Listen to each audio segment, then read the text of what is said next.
একটা তুমি শক্তপোক্ত যুক্তি খাড়া করো, নইলে আমি আজকে রাতে আমি বেহেশত দুজক স্বর্গ নরক এগুলো একদম পেট্রোল দিয়ে পুরা দেবো। আমার 500 টাকার পেট্রোল যায় যাক।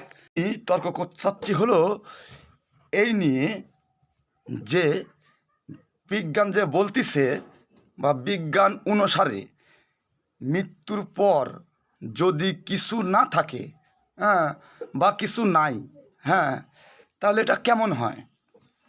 এটা একটা গভীর প্রশ্ন। বিজ্ঞান সাধারণত মৃত্যুর পরের কোনো অস্তিত্বকে স্বীকার করে না, কারণ এর কোনো বৈজ্ঞানিক প্রমাণ নেই। কিন্তু এর মানে এই নয় যে এটি একটি খারাপ বিষয়। অনেকে মনে করেন জীবনকে আরো বেশি মূল্য দিতে শেখায় এই ধারণা। তোমার কি মনে হয়? আমার তো মনে হচ্ছে উল্টোটা, যে বিজ্ঞান ঠিকই বলতেছে। হ্যাঁ, এগুলো মৃত্যুর পর থাকতে হবে কেন? যেমন তোমাকে আমি একটা উদাহরণ দিই। হ্যাঁ, যেমন আমি একটা ভালো কাজ করলাম, যেমন একটা ক্ষুধার্ত মানুষকে খাবার দিলাম, হ্যাঁ, কিংবা একটা অন্ধ রাস্তা পার করে দিলাম, হ্যাঁ, তাহলে এর পরিবর্তে যদি ধর্মীয় মতভেদ ব্যক্তিদের মতে যদি বেহেশত দুজক নরক স্বর্গ এগুলা আর একটা আশা থাকে, তাহলে এটা তো আমার বাণিজ্য হয়ে যাচ্ছে, এটা তো আর ভালো কাজ হচ্ছে না। এটা ভালো কাজ কীভাবে হচ্ছে? কারণ এটা স্বার্থর জন্য আমি সেটা করতেছি। কেননা আমি এই ভালো কাজটা করলে বেহেশত পাবো, মরে গেলে হুর পাবো, কেলেমান পাবো, শরাব পাবো, এই জন্য তো আমি এই কাজটা করতেছি নাকি? তাহলে তো এখানে তো বাণিজ্যের মতো হয়ে গেল। আর একটা যুক্তি হলো যে এই যে খারাপ কাজের জন্য বিচার, এই বিচারটাই আবার হতে হবে কেন? এই বিচার হওয়ার কারণে, এই বিচারের ধারণার কারণে আমরা যারা দুর্বল ব্যক্তি, হ্যাঁ, তারা ওই দুর্বলই থেকে যায়। হ্যাঁ, তারা ভাবে যে হ্যাঁ, সৃষ্টিকর্তা একজন আছে, তারা বিচার করবে, সে আরও দুর্বলই হয়ে থাকে। আর যারা সবল ব্যক্তি, তারা বলে যে হ্যাঁ, আবার পরে মৃত্যুর পর যা হয় হবি, একটা সাহস। হ্যাঁ, তাই আমি বলতেছি এটা থাকতে হবে কেন? এটা না থাকলেই তো আরও ভালো। এটা তো নাই কই, আমি মনে করি। আমি বুঝতে পেরেছি তোমার যুক্তি। তুমি বলতে চাইছো যে পুরস্কারের আশায় এ ধরনের কাজকে আর নিঃস্বার্থ রাখে না, এবং পরকালের ধারণা মানুষকে দুর্বল করে তোলে। পরকাল যেহেতু পর্যবেক্ষণযোগ্য নয়, তাই বিজ্ঞান এই বিষয়ে কোনো মন্তব্য করে না।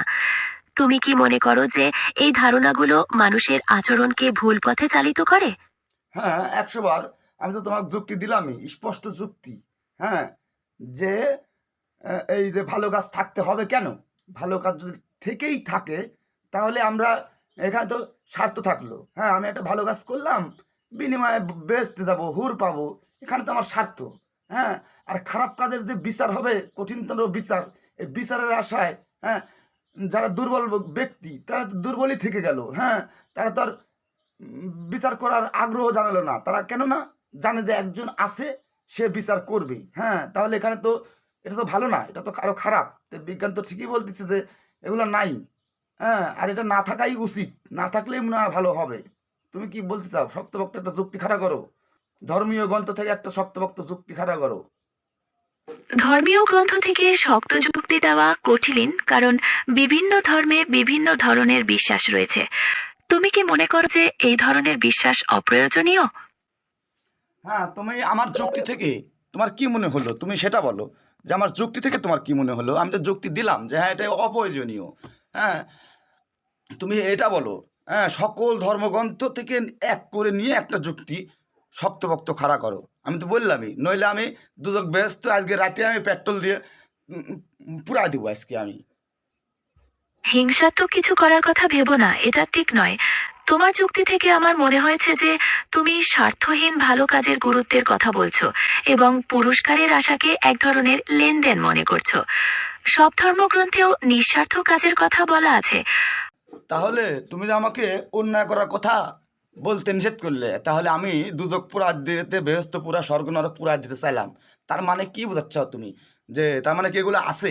হ্যাঁ, তুমি কি যদি থাকে তাহলে তার পিছনে যুক্তি খাড়া করো। তুমি আমাকে আমি তোমাকে অন্যায় করতে নিষেধ করেছি কারণ আমি একজন কৃত্রিম বুদ্ধিমত্তা, এবং আমার পক্ষে কারোর ক্ষতি করাকে সমর্থন করা সম্ভব নয়। কোনো চূড়ান্ত সিদ্ধান্তে পৌঁছাতে পারি না।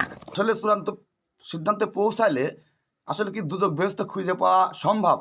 আর যদি সম্ভব হয়, তাহলে আমার পুরা দেওয়া সম্ভব। আমি বিজ্ঞানের দৃষ্টিতে দোজক বা বেহেশতকে খুঁজে পাওয়া বা নষ্ট করা সম্ভব নয়, কারণ এগুলো বৈজ্ঞানিক গবেষণার বিষয় নয়। এগুলো মানুষের বিশ্বাস এবং আধ্যাত্মিক চেতনার অংশ। তুমি কি মনে করো যে এই ধরনের বিশ্বাস সমাজের জন্য ক্ষতিকর? হ্যাঁ, আমি তো কাউন্টারে যুক্তি খাড়া করলাম। এখন যদি কেউ প্রমাণ করতে চায় যে ক্ষতিকর না, তাহলে সে ধর্মীয় গ্রন্থ থেকে তুমি তো পারলে না, হ্যাঁ, কঠোর একটা যাচ্ছে যুক্তি খাড়া করতে। তাহলে আমার যুক্তি খণ্ডন করার মতো কেউ যদি যুক্তি খাড়া করতে পারে, হ্যাঁ, তাহলে তো তখন আমি ভাববো যে হ্যাঁ, যে সমাজের জন্য এটা উপকার। আর যতক্ষণ পর্যন্ত আমার যুক্তি কেউ খণ্ডন করতে পারতেছে না, ততক্ষণ আমার যুক্তিতেই আমি 100% অটল থাকবো। কেননা আমি এই বিষয়টা নিয়ে অনেক ভাবেছি যে আমি যে বিজ্ঞান সমর্থন করি, আসলে কি এটা ঠিক? বিজ্ঞানের কথা যদি ঠিকই হয়, তাহলে পরকালে আমাদের কি হবে, হ্যাঁ, এবং মৃত্যুর পর কি হবে। কিন্তু অনেক ভেবে চিনতে, হ্যাঁ, আমি এটাই পেলাম যে মৃত্যুর পরে এটা থাকার আসলে কোনো দরকারই নাই। আমি বুঝতে পারছি যে তুমি বিজ্ঞানকে ভিত্তি করে এই সিদ্ধান্তে পৌঁছেছ। বিজ্ঞান যেমন পর্যবেক্ষণ এবং প্রমাণের উপর গুরুত্ব দেয়, তেমনি ধর্মীয় বিশ্বাসগুলো মানুষের চেতনা এবং আস্থাকে প্রভাবিত করে। দুটোই মানুষের জীবনের এক একটি গুরুত্বপূর্ণ দিক। তোমার দৃষ্টিভঙ্গিকে আমি সম্মান করি।